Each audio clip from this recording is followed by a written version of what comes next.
রাসূল সাল্লাল্লাহু আলাইহি সাল্লামের দাদার নাম কি? Abdul Muttalib. রাসূল সাল্লাল্লাহু আলাইহি সাল্লামের ডাক নাম কি ছিল? আবুল কাসিম। আসসালামু আলাইকুম। ওয়ালাইকুম আসসালাম। মা, আপনার নাম কি? ওয়াফাইল মনসুরা। সূরা, আপনি কোন ক্লাসে পড়েন? লে। আচ্ছা।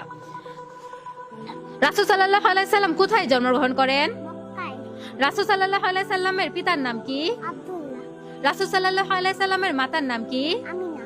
রাসূল সাল্লাল্লাহু আলাইহি সাল্লামের দাদার নাম কি? Abdul Muttalib. রাসূল সাল্লাল্লাহু আলাইহি সাল্লামের দুধ মায়ের নাম কি? দুধ মায়ের নাম হালিমাতুস সাদিয়া। মোট কতবার নবীজি সাল্লাল্লাহু আলাইহি সাল্লামের বক্ষ বিদীর্ণ করা হয়? 4 বার। মা খাদিজা রাদিয়াল্লাহু আনহা কে ছিলেন? রাসূল রাসূল সাল্লাল্লাহু আলাইহি ওয়াসাল্লাম সাল্লাল্লাহু আলাইহি সাল্লামের ডাক নাম কি ছিল? আবুল কাসিম। রাসূল সাল্লাল্লাহু আলাইহি সাল্লামকে সবাই কি নামে জানতো? আল আমিন বলে যান। রাসূল সাল্লাল্লাহু আলাইহি সাল্লামের কয় মেয়ে ছিল? 4। নবীজি সাল্লাল্লাহু আলাইহি সাল্লামের ছোট মেয়ের নাম কি? ফাতিমাতুজ জাহরা। নবীজি সাল্লাল্লাহু আলাইহি সাল্লামের দুই নাতির নাম কি? হাসান ও হুসাইন। কাবা কি? আল্লাহ হাজরে আসওয়াদ কি? দুই জান্নাতি পাথর। সাফা ও মারওয়া কি? দুইটি উঁচু পাথর।